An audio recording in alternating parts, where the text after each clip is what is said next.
Hello and good evening. Welcome to the third of my International Women's Day little catch-ups with Cornwall Women's Fund members.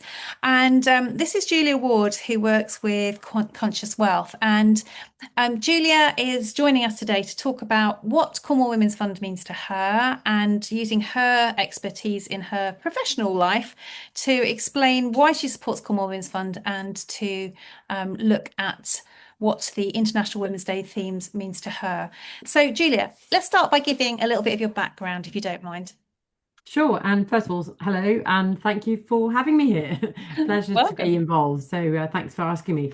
So I'm a Cornwall-based financial advisor. I run my own practice called Conscious Wealth in partnership with St James's Place. So I'm an appointed representative of St James's Place.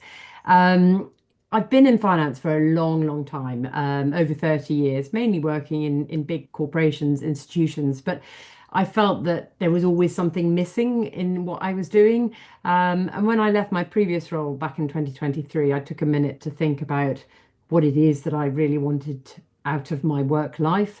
And that's what led me to this profession. So it was a really nice way to combine all my experience over the years, not only professional, but also life experience as we all go through various different peaks and troughs of life.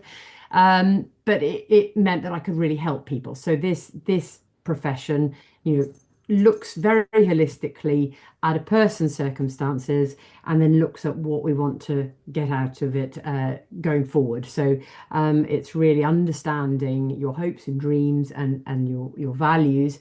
I called it conscious wealth because I think it's taking a conscious pause to really think about what we want out of life, but being conscious also of the legacy that we leave behind. And Julia, it's I great think, do to you know that. find that with women in particular, it's not something that they ever really focus on until there's a crisis in their lives potentially? It's one of those things that we just blissfully, Yeah. exist and then think, oh my goodness, we've got to a certain age and actually we should be more mindful of this.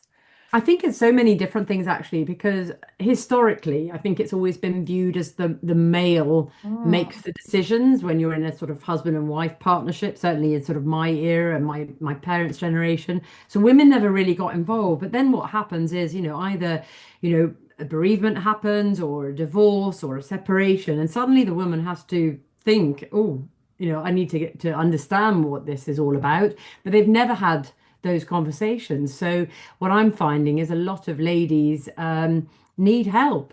And they're much more comfortable speaking to a woman because we get the priorities. The what a man wants out of his financial plan is quite different from what a woman wants. And actually, I think being able to have a very safe space to say, well, actually, this is my priority, this is my goal, and have that advisor say, yeah, okay, that makes sense. Let's make it happen. And then I think the younger generation now, I've noticed that a lot of the ladies, sort of young women, want to keep that independence. So even if they're in a partnership, they're viewing things quite differently. Whereas we got married, things became joint, and that was that. Whereas this sort of the in the 20s, I've noticed they're no, my account's this, my job's this. I'm keeping it very separate from my partner. So again, it's that sort of independence, and that's great to see because you want that to carry forward. So yeah, I think there's a lot of women, and shocking statistic, only 18% of financial advisors are women. So actually, that's one of the things that really got me interested in this role. Yet 60% of the UK's wealth is controlled by women now. So